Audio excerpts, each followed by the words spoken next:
છતાં એનો મૂળ સિદ્ધાંત તો એ છે કે જેનું હોવાપણું ભિન્ન હોય એને બીજું હોવાપણું કઈ અડતું નથી, માટે કરતા નથી. હા હા હા, સમજાણું કાંઈ? એટલે ત્રણ સત્તા ભિન્ન થઈ, એક આખી બીજી ચીજ ભિન્ન અને દ્રવ્ય ભિન્ન, માટે પરનો કરતા નહીં. એક સ્વાભાવિક વસ્તુઓને એની નિર્મળ પર્યાય, એનાથી આશ્રવ પર્યાય તદ્દન ભિન્ન. પરદ્રવ્ય ઉદય ભાવ પરદ્રવ્ય, માટે પરદ્રવ્યનું સ્વદ્રવ્ય એની નિર્મળ પર્યાય પણ પરદ્રવ્યને કરે, આશ્રવને કરે જ નહીં. બરાબર. સમજાણું કાંઈ? બરાબર. હા વાત છે.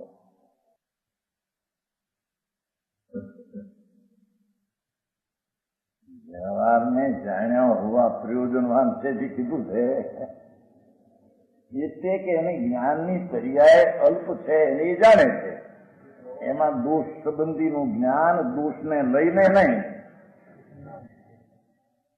દોષ છે માટે નહીં, દોષ પરદ્રવ્ય છે. એના જ્ઞાનની પર્યાયમાં સ્વ અને પરને જાણવાનો પોતાનો પર્યાયનું એક અસ્તિત્વ એક છે, બે અસ્તિત્વ નથી. પરનું જાણવું અને સ્વનું જાણવું એવા બે ભાગ નથી, બે છે એક રૂપ છે. સમજાણું કાંઈ? એવા અસ્તિત્વની પર્યાયમાં આશ્રવની પર્યાય જાણવામાં આવે એમ જે કહ્યું છું 12માં, એથી વિશેષ એમ આવ્યું જણાયો એવું કે જ્ઞાનની પર્યાયમાં જણાઈ જાય છે, જાણવું એમ નથી. એ જ્ઞાનચંદજી જેની જેની પડશે પણ હવે સાંભળવું તો ખરાબ રહી જાય એ વાત છે. બરાબર. એક વિરોધ કર્યો તમને કે તમે જાણ્યા આવવા કેમ લખ્યું એમાં? કારણ કે જણાયું તો ભાઈ અમારે વધારે પ્રસન્ન છે, પ્રભુ હું એમ જ છે.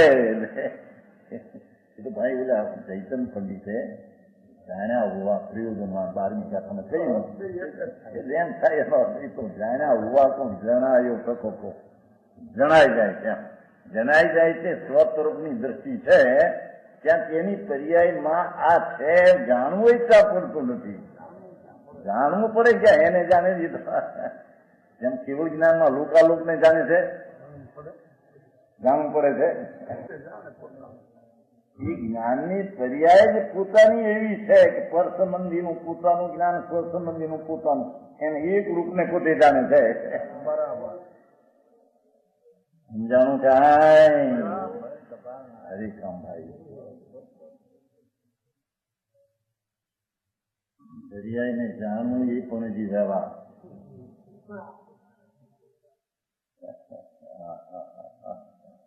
સમજાણું કાંઈ? અને એ પર્યાય અને વિતરાગી પર્યાય અને દ્રવ્ય બેની સત્તા એક નથી. એક સામાન્ય સત્તા ધર્મ છે ને એક વિશેષ સત્તારૂપ ધર્મ છે. બે એક સત્તા પણ નથી, બેની સત્તા ભિન્ન છે.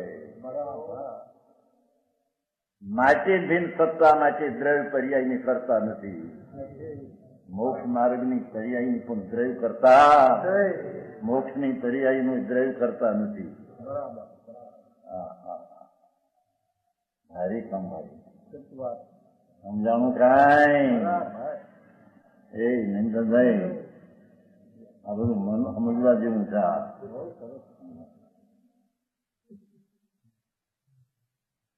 આ કે છે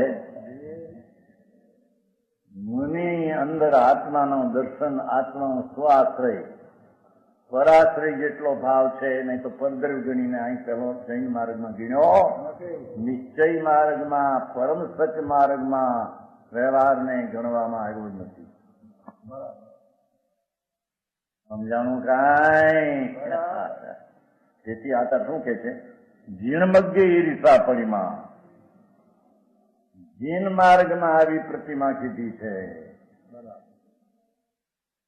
તીર્થંકરોએ અનંત કેવળીઓએ જીન માર્ગમાં સ્વરૂપની દ્રષ્ટિ, સ્વરૂપનું જ્ઞાન અને સ્વરૂપની રમણતા સંયમ વાળી એને જીન માર્ગમાં જીન પ્રતિમા તીર્થંકરોએ કહી છે.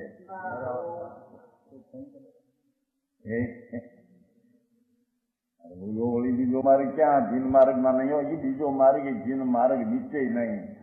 વ્યવહાર છે જ્ઞાનમાં. જ્ઞાનની પર્યાય પોતાને જાણતા એ છે, એનું જાણવું પણ હારી પોતાને કારણે ઉત્પન્ન થઈ જાય છે. એને જાણે છે. જાણું કાંઈ કેવું જ્ઞાની પોતાની પર્યાય ને જાણે છે. લોકાલોક ને જાણવું તે અસદભૂત વ્યવહાર ને એનું કથન કરે. ભાઈ એમ આ સમ્યક દ્રષ્ટિ પોતાની પર્યાય ને જાણે છે એ બરાબર છે. સદભૂત વ્યવહાર નહીં. પણ દોષને જાણે છે એ અસદભૂત વ્યવહાર નહીં છે. સમજાણું કાંઈ? માર્ગ એવી ચીજ છે કોઈ સમજાણું કાંઈ? એમાં કહ્યું છે કે નહીં તું દેવ ઉપદેશ ને પ્રથમ દેવ ઉપદેશ સદુષે નારા અયમ હે वो જ્ઞાની કા દેશ.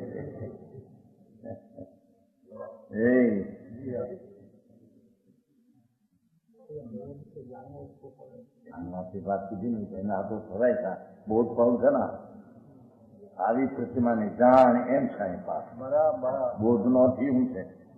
આવી પ્રતિમાને જાણ એમ કે સાંઈ ઓલી પ્રતિમા કી તો વચ્ચે હો આ બે એનું જ્ઞાન પણ પોતાનું જ્ઞાન છે. સમજાણું કાંઈ? એવી વાત છે કરી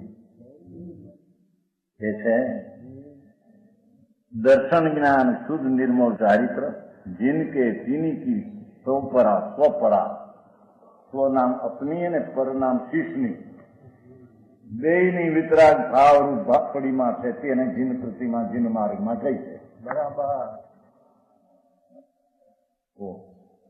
આ બધું આપ દેરાજ ને મંદિર ને આ શું બધો વ્યવહાર છે, અવસ્તુ છે. સ્વવસ્તુની અપેક્ષા અવસ્તુ છે. બરાબર. સમજાણું કાંઈ?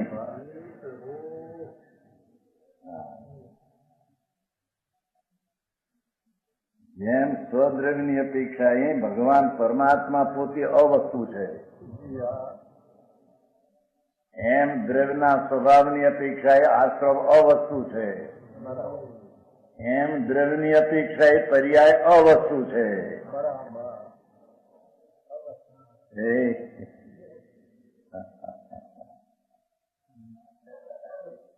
પર્યાયની અપેક્ષા એ પર્યાય વસ્તુ છે.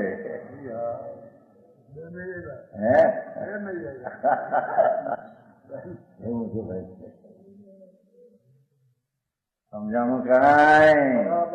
ભગવાન આત્મા અહીં તો ફક્ત સત્તાની ભીનતા તે ભીનને કરે નહીં એવી જે અંદર વિતરાગ પ્રતિમા ભાવ એને જૈન માર્ગમાં જીન પ્રતિમા કીધી. અહીં તો જીન માર્ગમાં એને કીધી. પેલો વ્યવહાર સવારી જૈન માર્ગમાં અહીં તો બહારની વાત એ જૈન માર્ગ નથી. અરે ભારે ભાઈ ઉપચારિક વિકલ્પ છે, જાણે હોય છે.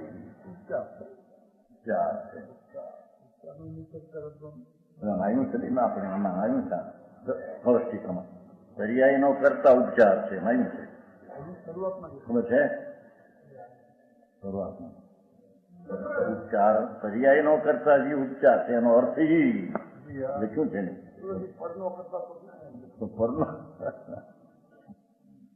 છે ને પેલા છે તેનાથી પરનો કરતા ઉપચાર રહ્યો પણ પર્યાય નો કરતા ઉપચારથી છે. ઉપચાર કોક વ્યવહાર કોક અભૂતાર છે. સારી વાત ગમ પ્યાલા છે આમાં મારે સમજાય છે કાંઈ? ગમ કરવા હાથું તો વાત આલે ગમ ને ગમ કર્યું છે આ બૌદ્ધનો વ્યાખ્યા છે પહેલી આવું છે આવું છે આવું છે જીન પ્રતિમા એને તું જાય બરાબર જીન પ્રતિમા તો જે સમ્યક દર્શન જ્ઞાનને ચારિત્ર સહિત છે તે જીન પ્રતિમા બરાબર પણ આ સંભળાવનારને કહે છે કે આવું હોય એને તું જીન પ્રતિમા જાય સમજાણું કાંઈ બરાબર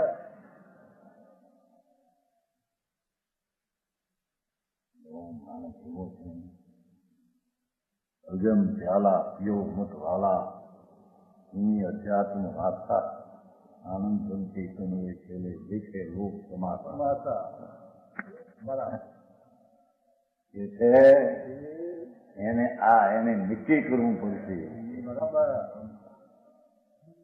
જેને કર્મ કરવો હોય એને આ જાતની વસ્તુ છે એને જ્ઞાનમાં નક્કી કરવું બરાબર अपनी और पर की चालती देश वो जिन मार्ग विषय जंगम प्रतिमा देखो પોતાનો આત્માનો જે આત્માને સાથે દેહ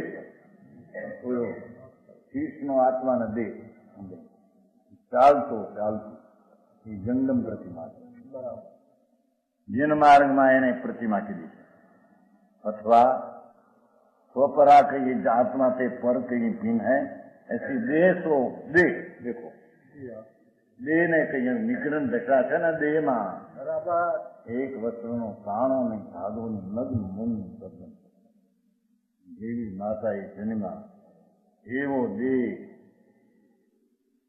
નિગ્રહ સ્વરૂપે જાકે કીછું પરિક્રમા લેશ નહીં ऐसी दिगंबर मुद्रा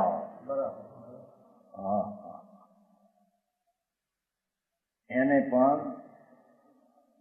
પ્રતિમા વ્યવહારે કહેવામાં દેહ ને લીલી છે वितराग कर्म है जाके काहू वस्तु सो रागद्वेष मोह नहीं विकल्प ज्या वस्तुમાં નથી નિર્વિકલ્પ ચીજ જ છે દ્રૈવ ગુણ ને આખા પર્યાય પણ જેની નિર્વિકલ્પ છે એવા પ્રતિમાને જીન પ્રતિમા જૈન શાસનમાં સાચી જૈન પ્રતિમા એને કીધી છે બરાબર તો સમજાણું કાંઈ